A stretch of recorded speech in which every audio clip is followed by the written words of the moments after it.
नमस्कार। संस्कृत में फिर हम नीति श्लोक लेकर आए हैं।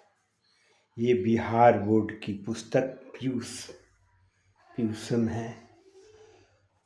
उनमें से नीति श्लोक संकलित है। 2 नीति श्लोक लेकर आए हैं।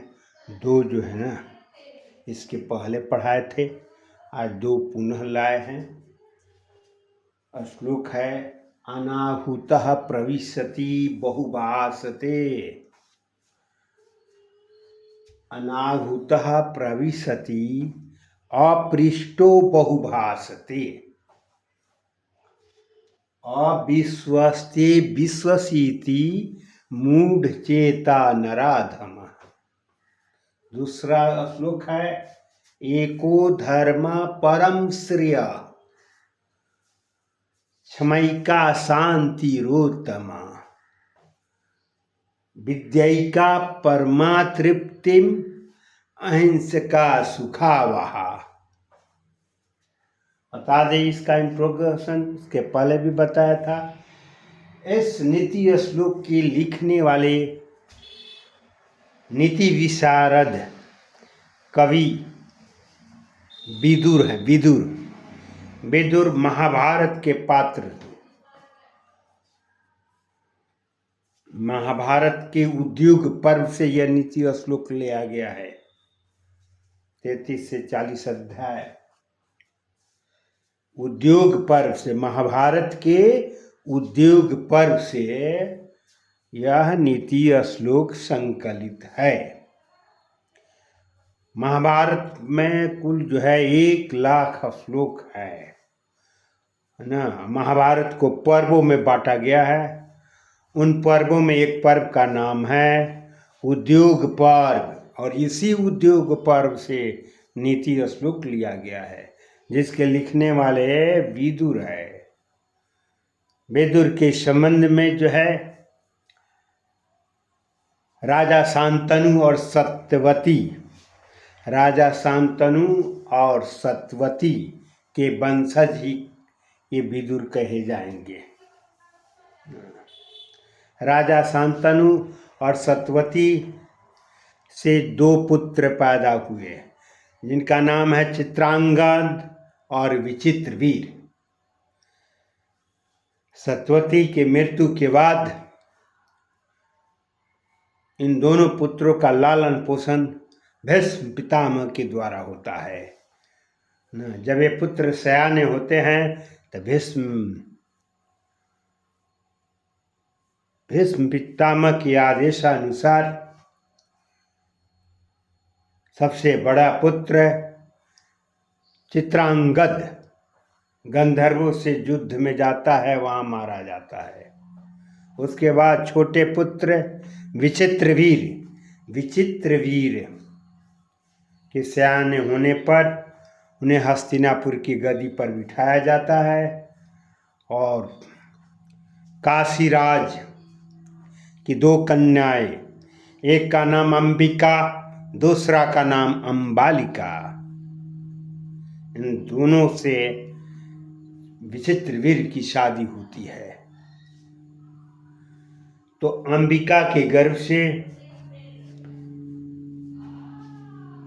धृतराष्ट्र का जन्म होता है।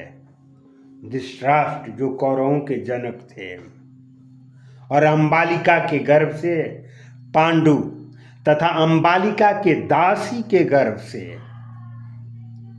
विदुर का जन्म होता है। इसीलिए इन्हें दासी पुत्र भी कहा जाता है। ऐसे इन्हें जो है यमराज का अवतार भी माना जाता है।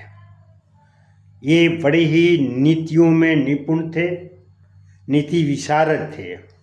जब महाभारत युद्ध निकट था, युद्ध के समय ये राजा धृतराष्ट्र को नीति संबंधी उपदेश देते थे। धृतराष्ट्र के द्वारा किए गए प्रश्नों का उत्तर जो है बड़े ही शांत और सरल शब्दों में विदुर दिया करते हैं। तो धृतराष्ट्र और विदुर के बीच जो उपदेशात्मक बातें हुई, उन्हीं बातों का संकलन इस नीति श्लोक में है। इसलिए विदुर का नाम याद रखें। परीक्षा में प्रश्न पूछेगा कि नीति श्लोक के रचयिता कौन है, तो विदुर हैं। विदुर कौन हैं, तो विदुर एक कवि हैं, नीति विशारद हैं और महाभारत के जो है ना, महाभारत के पात्र हैं। वह हस्तिनापुर के महामंत्री भी हैं। दूसरा, ये विदुर नीति श्लोक महाभारत के किस पर्व से लिया गया है, तो महाभारत के उद्योग पर्व से लिया गया है। तो आइए अब श्लोकार्थ देखें। इस श्लोक में कहता है कि अनाहुता प्रविशति। अनाहुता, यहाँ न आहुता अनाहुता नहीं है समास है इसमें। अनाहुता न आहुता अनाहुता नहीं है समास है। तो इसका अर्थ होगा अनाहुता बिना बुलाए।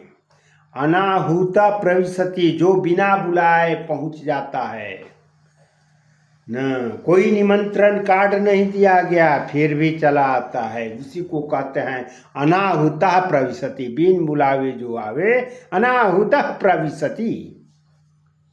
अपृष्टो बहुभाषते, ये भी अपृष्टो नहीं है समास है। न पृष्ठ अपृष्ठ, न पृष्ठ अपृष्ठ नहीं है समास। तो नहीं है समास का पहचान है, शुरू में अ रहेगा और अ का अर्थ न निकलेगा से सब सार्थक होगा। तो अपृष्ठ न पृष्ठ नहीं पूछा गया। बहुभाषते, जो बहुत बोलता है, बिना पूछे जो बहुत बोलता है, सभा में गया हुआ है, उसे कोई प्रश्न नहीं कर रहा, अपने आप बक बक बक बक करते जा रहा है, उसको हम कहेंगे अपृष्टो बहुभाषते, जो बिना पूछे बहुत बोलता है।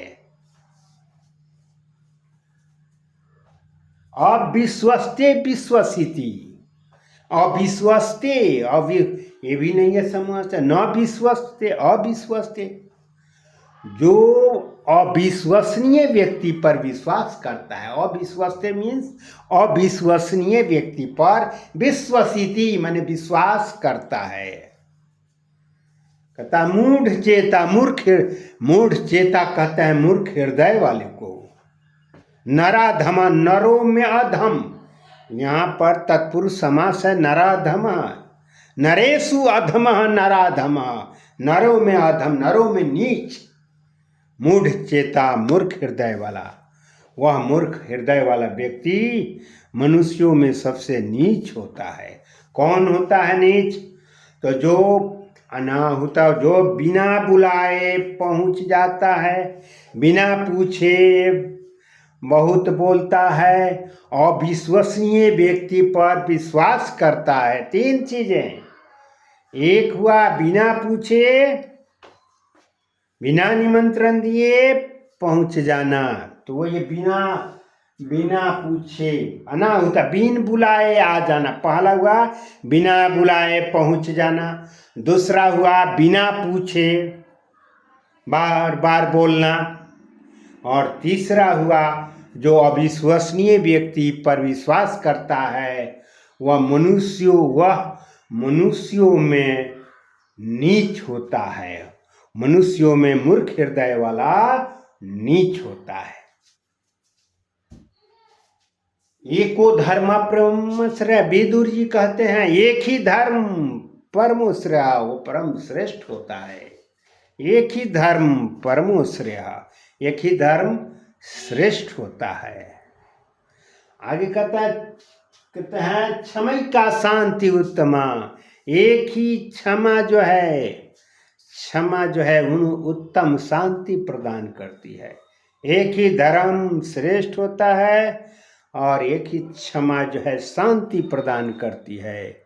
विद्या का परमा तृप्ति, और एक ही विद्या संतुष्ट देने वाली होती है। एक ही विद्या संतुष्ट देने वाली होती है।